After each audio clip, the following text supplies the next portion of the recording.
Bienvenue au Baladum, le balado où on aborde la santé et le bien-être des hommes, présenté par le Centre de ressources pour hommes du sud de la Naudière. Aujourd'hui, pour l'épisode, on reçoit Stéphane et Marc-André, les deux fondateurs et propriétaires des boutiques Cozy. Ils vont venir nous parler un peu de leur parcours, puis de comment ils prennent soin d'eux à travers toutes leurs heures de travail.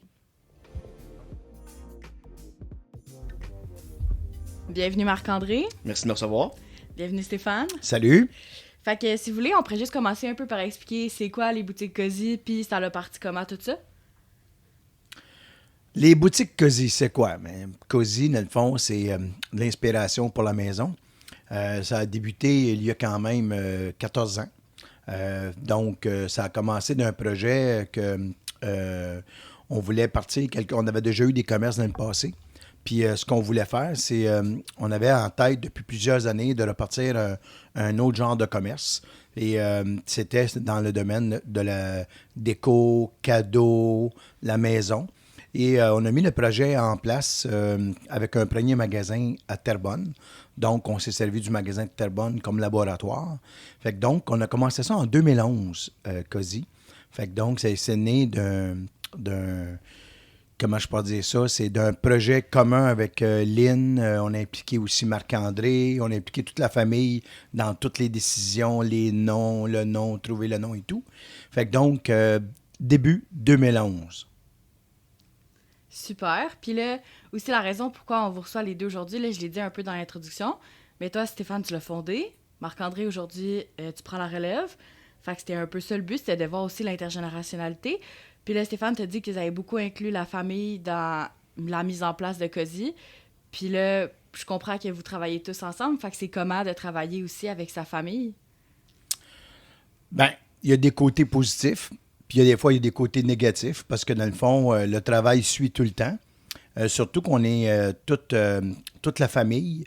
On est vraiment tous des gens passionnés. Donc, quand tu as beaucoup de gens passionnés avec beaucoup de leadership alentour de la table, bien, ça apporte de belles discussions et de beaux débats.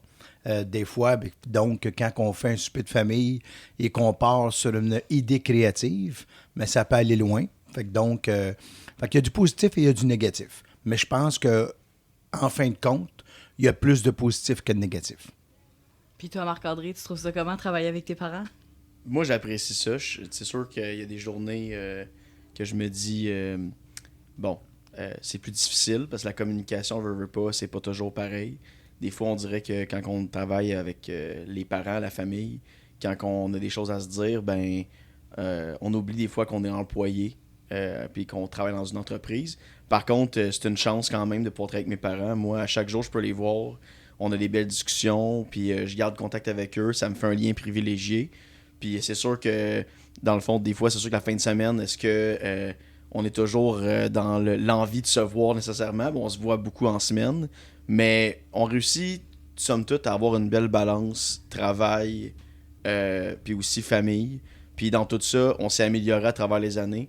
Puis il y a des choses qu'on commence même après plusieurs années à s'améliorer dans notre communication, dans nos relations. Puis on commence à être de plus en plus capable d'arriver à la maison parfois puis de parler de autre chose que l'entreprise. Puis ce qui n'était pas nécessairement le cas depuis le début. Souvent, les discussions d'entreprise revenaient dans les événements, dans les soupers. C'était difficile de ne pas en parler parce que veux pas, ça prend une grande partie de notre vie. On travaille pas 40 heures semaine. On travaille les soirs, les week-ends. Donc, c'est sûr qu'à ce niveau-là, quand quelque chose comme ça prend beaucoup de place, ton sujet de discussion est orienté vers ça. Par contre, avec le recul, les années, on est meilleur puis on réussit à avoir des discussions autres, de se voir la fin de semaine puis de parler de autre chose. Puis c'est sûr aussi qu'il y a des événements dans nos vies qui changent, qui apportent aussi du nouveau. Puis donc moi, en général, je trouve que c'est pas mal. Il y a plus de positif que de négatif. Super. Puis là aussi, moi, qu'est-ce qui m'intéressait, c'est un peu de savoir vos parcours qui vous ont mené à travailler pour Cozy, propriétaire et tout. Fait que je sais pas si qui de vous deux qui veut commencer. On peut commencer par moi, parce que disons que j'ai un long parcours. Dans le fond, j'ai commencé dans ma jeunesse dans la vente. J'étais dans la vente. J'ai géré des boutiques, comme des boutiques comme qu'on a, mais dans d'autres domaines. J'ai géré dans la chaussure. Après, j'ai travaillé pour de grandes bannières.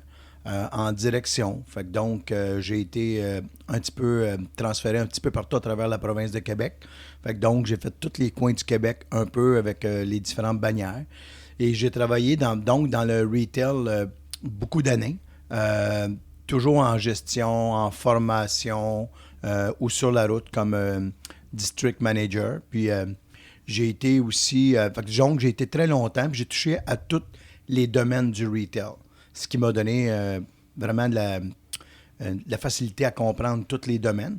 Et par la suite, j'avais toujours une passion d'aller travailler un petit peu en publicité. Je suis allé travailler, je crois, pas loin de 9 ans en publicité. Donc, ce qui m'a amené quand on est arrivé avec Cozy, j'ai pu mettre en pratique le côté retail et le côté, tout le côté marketing, vente, publicité, ma connaissance. J'ai touché à peu près à tout, même au casting TV avec la publicité dans le domaine que je travaillais. Fait que donc, c'est un petit peu ça que mon parcours, donc, retail, marketing, publicité, touche à tout. Fait que donc, j'ai vraiment je vous dirais que je me considère plus comme un généraliste. Puis là, niveau emploi, tu as touché à tout, mais niveau académique, c'est quoi? Niveau académique. Niveau académique, naturellement, ça a été un petit peu plus compliqué. Fait que donc, j'ai commencé, naturellement, j'ai fait comme tous les jeunes en secondaire 5, j'allais voir un orienteur. Et l'orienteur m'a dit que je devais m'en aller comme, je cherche le mot, là, en architecture. Ah, je n'avais pas pensé à ça.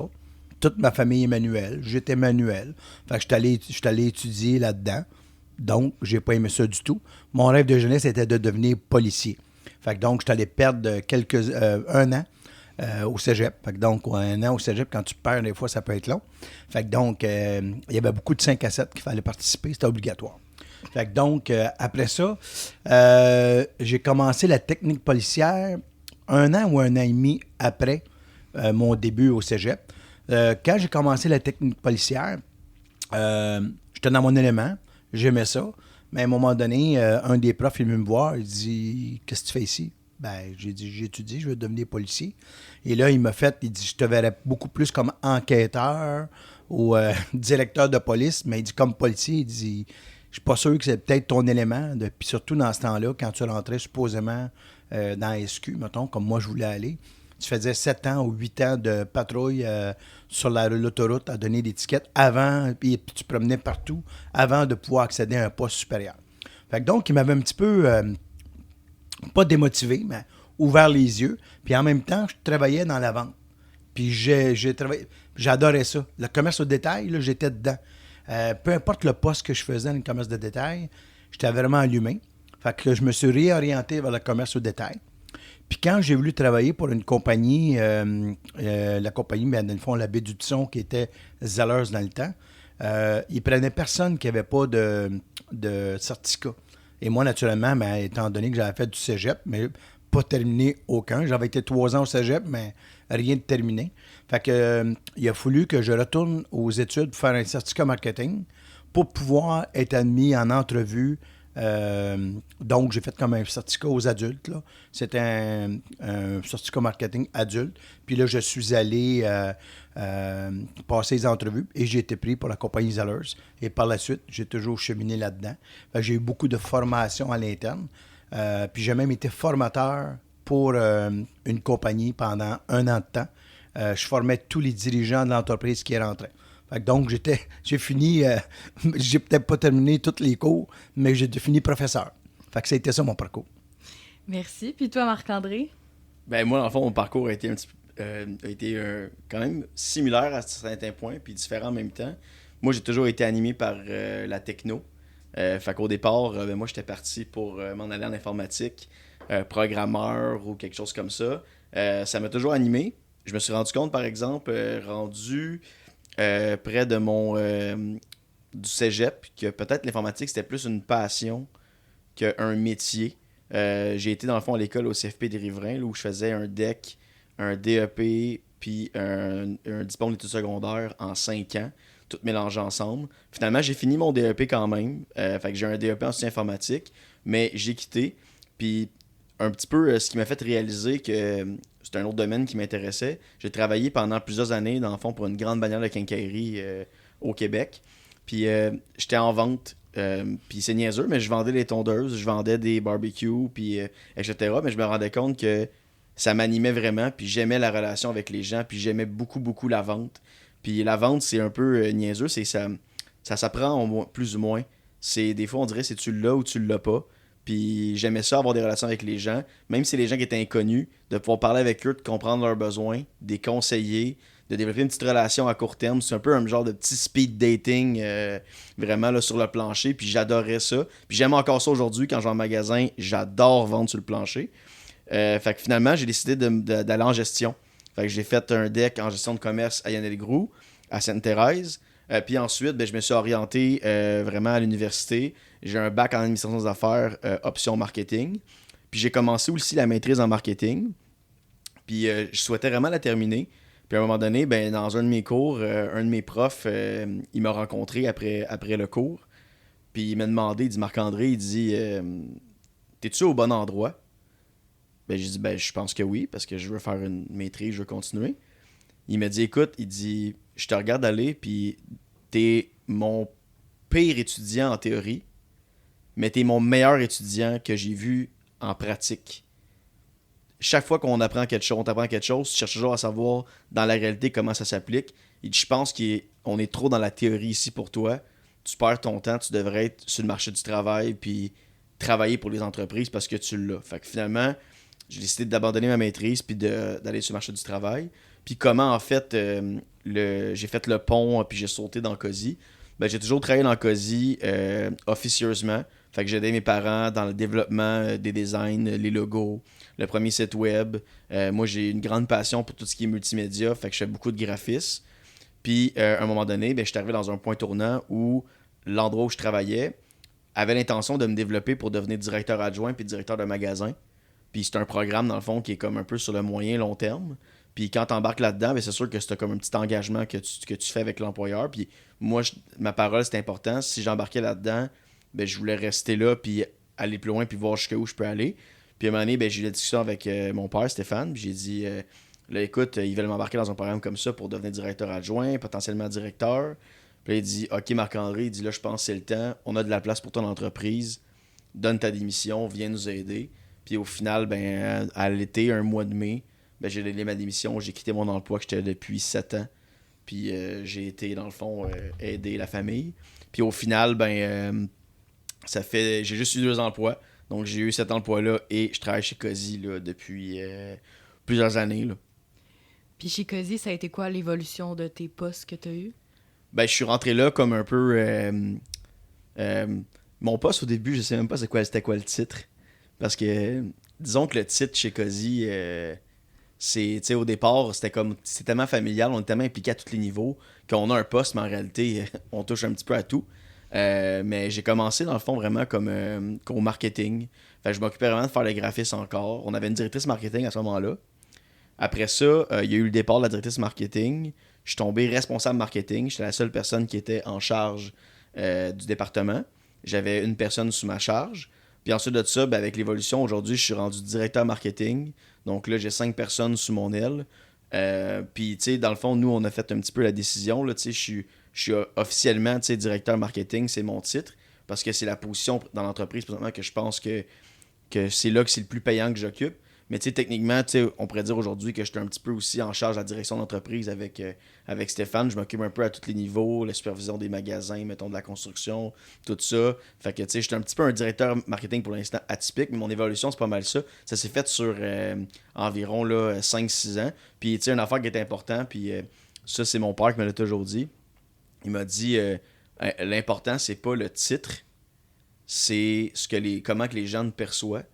Puis j'ai aimé ça parce qu'au final, quand que je suis tombé directeur marketing puis j'ai grandi dans l'entreprise, c'était pas une surprise pour personne, c'était une évidence. C'était déjà ça quasiment. Fait que j'ai aimé cette espèce de vision-là. Puis tu sais, ça m'a appris aussi, puis ça je le faisais dans mon ancien emploi, que tu sais, quand t'es leader ou quand, mettons, que t'as un poste, il y en a des fois qui vont gérer des gens parce qu'ils ont un titre. Puis Puis il y en a qui vont gérer des gens parce qu'ils ont leadership, parce que les gens aiment aller naturellement vers eux. Puis j'aime mieux ce genre de leadership-là quand les gens viennent vers moi, puis que je dirige les gens sans avoir nécessairement un poste, que d'avoir que les gens m'écoutent juste parce que je suis en haut d'eux autres. Donc, je pense que c'est un entrepreneur, finalement, son titre. C'est ça. Fait qu'il est un entrepreneur aujourd'hui. Fait que de ce que je comprends aussi, la pomme n'est pas tombée loin de l'arbre, là, de ce que je vois avec l'évolution un peu de Marc-André, puis aussi Stéphane à travers tout ça. Puis moi, qu'est-ce qui m'a intéressé aussi de ce que Marc-André a dit, là, c'est qu'au début, vous étiez une toute petite équipe. Puis là, je pense que vous êtes rendu une très grande équipe. Fait que là, c'est peut-être, pour vous deux, en fait, c'est comment de passer de peut-être gérer, je sais pas, 2-3 employés au bureau chef, à là, vous êtes une dizaine, quinzaine. Je dirais que c'est sûr que nous, le fait qu'on est une entreprise familiale, des fois, ça apporte certains défis. L'évolution de l'entreprise, c'est plus l'évolution de l'entreprise. On a fait beaucoup de développement, beaucoup de projets. Je pense qu'on a fait 4 versions de site web jusqu'à maintenant. Fait que donc, toutes ces choses-là apportent beaucoup de travail. Mais ça va bien. On a des employés extrêmement fidèles.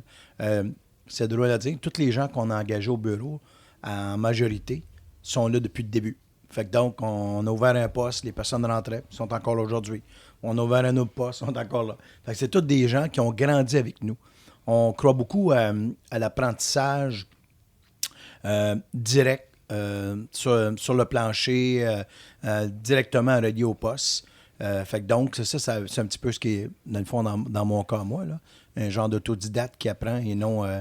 fait que donc, ça c'est comme ça qu'on fait aussi avec nos gens.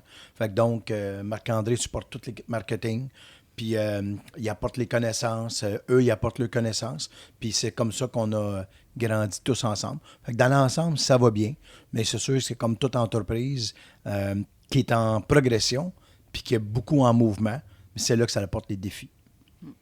Puis les défis aussi, c'est que je pense qu'ils sont évolutifs. C'est que quand on a commencé, on avait 2 magasins. On avait des défis qui n'étaient pas nécessairement, mettons, la gestion du personnel, parce qu'on n'avait pas beaucoup de gens à s'occuper. C'était plus facile. Puis c'était aussi des magasins à proximité, fait que la distance était moins grande. Par contre, on avait des fois d'autres défis. Quand, par exemple, on achetait de la marchandise, quand, par exemple, on a 2 magasins, c'est plus difficile d'acheter du stock parce que là, on a un moins gros volume, un moins gros pouvoir d'achat. Tandis que maintenant, avec 14 boutiques, le pouvoir d'achat n'est plus un problème. Mais la gestion du personnel est un beaucoup plus grand défi que ça l'était au départ. Fait que c'est sûr que les défis ont évolué. Ça reste que c'est aussi passionnant, aussi le fun qu'avant. C'est sûr, par contre, que c'est beaucoup plus drainant qu'au départ. Au départ, avec 2 magasins, tu as des accalmies. Tu as des moments dans l'année où c'est plus tranquille, où on est capable de respirer un peu puis de souffler. À 14 magasins, avec tous les projets qui s'enchaînent, ça finit que c'est toujours occupé, peu importe le temps de l'année, parce qu'il y a toujours quelque chose qui s'en vient là, en arrière de l'autre. Mais ce qui nous aide beaucoup, c'est qu'on a une équipe stable, on a une super belle équipe qui nous suit depuis de longues années. Fait que ça nous aide, puis ils nous connaissent. On les connaît, ils nous connaissent. Puis ce qu'on a fait aussi, je ne sais pas comment que c'est arrivé, mais on a engagé là aussi tous des passionnés. Ça apporte énormément de débats et de beaux défis. Mais on a une belle équipe qui nous entoure. Ça nous aide. Parce que si on n'aurait pas une équipe stable comme qu'on a présentement, peut-être que ça serait différent de ce qu'on parle aujourd'hui. Super. Puis là aussi, à travers tout ce que vous avez dit, je pense que j'ai entendu que vous travaillez beaucoup. Fait que comment vous faites pour prendre soin de vous à travers tout ça, puis concilier la vie famille? Là, vous travaillez ensemble, mais je veux dire, Marc-André, tu as ta propre famille. Stéphane, tu as quand même ta relation avec ta conjointe. Fait que comment vous faites pour conjuguer tout ça, puis arriver à avoir une vie stable, plus ou moins? Une vie stable. Disons qu'en tant qu'entrepreneur, c'est sûr, comme dans mon cas, moi je suis un passionné. Fait que ça soit pour ma famille, que ça soit pour quand je fais un sport, puis mon travail, c'est de la passion. Fait que c'est sûr que c'est pas le même emploi que quelqu'un qui travaille, mettons, de 8 à 5. Parce que dans le fond, dans un restaurant, je regarde l'architecture du restaurant, je le transpose dans un magasin. Les matériaux, le bois, les couleurs, fait que tout ça. Fait que c'est sûr que ça me suit tout le temps, parce que c'est à cause, c'est la passion, c'est comment moi je suis fait. Quand j'étais jeune, puis que je travaillais dans le commerce de détail, j'allais visiter la compétition. Marc-André était dans une poussette, puis il me suivait. Puis une journée, un samedi, je pouvais faire 5 compétiteurs pour aller voir ce qu'ils font, pour voir, moi, ce que je pourrais faire de mieux que eux font. Fait que donc, c'est quelque chose qui te suit tout le temps. Fait que donc, je suis peut-être pas le meilleur exemple pour le côté nombre d'heures de travail, parce que je suis un grand travaillant. Si je pourrais aujourd'hui faire... J'essaye de faire autrement aujourd'hui, de mieux calibrer. J'y arrive quand même, mais c'est sûr, quand tu es passionné, ça te suit tout le temps. Fait que donc, c'est le côté de... Il y a comment on va dire? On dit toujours la qualité a la qualité puis les défauts, là. Mais c'est la même affaire. Donc, le fait que je suis passionné, c'est bon pour la compagnie. Puis le fait que je suis passionné, c'est pas bon pour la famille. Mais en même temps, tout ça suit. Mais dans l'ensemble, c'est ça. Fait que donc, oui, beaucoup d'heures de travail. Mais le fait que j'aime ça, c'est pas pesant sur les épaules comme quelqu'un d'autre. Puis pour ma part, c'est sûr que moi, mettons, comparé à mon père, ben, j'ai une moins bonne gestion du stress. Fait que c'est sûr que moi, une obligation, c'est faut que j'aille m'entraîner. Faut que je vide mon stress. Puis c'est obligatoire. Puis je dois le rentrer dans mon horaire parce que c'est ce qui me permet de fonctionner. Comme des fois, je vais arriver, je vais finir au bureau, j'ai la tête pleine. Ben, aller juste 30 minutes courir au minimum, ça me permet d'évacuer puis de me ressourcer pour le lendemain. Ça, c'est un. Mais aussi, je pense que la différence, en tout cas, puis c'est la même chose pour Stéphane puis que pour moi, c'est une question aussi de, je vais le dire en anglais, mais de mindset. Je pense que, tu sais, pour nous deux, une fin de semaine, un samedi, un magasin nous appelle pour un problème. On prend le temps, on règle le problème, on repart après. On entend souvent des fois les individus dire j'ai reçu 2 appels, ma fin de semaine est scrap, tu sais. Pas parce qu'on a reçu 2 appels que notre fin de semaine est ratée ou scrappée, c'est en bon québécois. Je pense que c'est une question de gestion. Puis avoir une entreprise, ça t'apprend ça. Ça t'apprend à pouvoir des fois être capable de déconnecter puis de connecter rapidement. C'est sûr, des fois, c'est plus facile à dire qu'à faire. Quand il y a des projets qui sont plus stressants, la tête tourne, on se couche le soir, on pense à ça. Par contre, à certains moments, ça nous permet vraiment d'être capable de focusser sur où ce qu'on est présentement, puis de prendre les choses une chose à la fois. Parce que si on pense toujours à la liste de tâches complète, avec toutes les choses à faire, on se rend malade. Fait que c'est de voir une étape à la fois, puis de comprendre l'avancement, puis de bien prioriser. Je pense que c'est pas mal ça. Puis si vous aviez un conseil à donner à des entrepreneurs sur comment balancer le tout puis prendre soin de soi à travers toute cette aventure-là, ce serait quoi? Mais depuis tantôt, j'écoute Marc-André, puis il parlait de connecter, déconnecter. Ça, s'il y a une chose, peut-être que je suis bien passionné, mais en même temps, une de mes grandes forces, il y a bien du monde qui disent de vivre le moment présent. Ça, je suis quand même capable de le faire. Si je suis avec la famille, ben, je vis le moment avec la famille. Puis si après, je suis capable de retourner au travail, je suis capable de faire les deux. Dans une journée, je peux passer du travail à la famille, à un sport personnel. Je suis capable de tout faire ça. Fait que donc, c'est important d'être capable de déconnecter puis de ne pas tout prendre personnel. Dans tout ce qui arrive, c'est peu importe ce qui arrive, comme Marc-André dit, tu le règles, tu passes à d'autres choses après. Fait que c'est d'être capable de bien déconnecter, mais de vivre le moment présent. Moi, je pense que c'est ça qui est le plus important. Vivre ce que tu fais présentement. Ben, moi, mettons 3 choses. La première, c'est de se poser la question, est-ce qu'à chaque matin, si je me lève puis je vais travailler, je suis heureux d'y aller? Tu sais, faut pas commencer à compter ses heures. Si, dans notre journée qu'on travaille, on compte le temps puis on regarde l'horloge, ben on est peut-être mieux d'abandonner le projet parce que je pense qu'on sera capable de se rendre au bout de ça. Deuxièmement, c'est sûr que, tu sais, au niveau, ben, comme Stéphane dit, là, je pense de la gestion de tout ça, d'être capable de connecter, déconnecter, c'est super important. Puis dernièrement, ben, c'est sûr que, tu sais, moi de mon côté, quelqu'un qui veut se partir en affaires, ben, c'est juste d'être bien entouré. Je pense que ça décharge un stress. Puis l'important, c'est d'avoir des gens qui... pas d'avoir des amis qui ont les mêmes goûts que nous, mais d'avoir des personnes, des partners, que leur force, c'est nos faiblesses. Puis de s'entourer de gens, parce qu'ultimement, on n'est pas bon dans tout. Puis ça, il faut avoir une introspection pour le reconnaître. Si on n'a pas d'ouverture d'introspection en entreprise, c'est sûr que on est voué à l'échec parce qu'il faut être capable de savoir où on n'est pas bon puis où on est bon. Puis de s'entourer des gens qui sont bons où on n'est pas bon, c'est la meilleure façon, en fait, de grandir.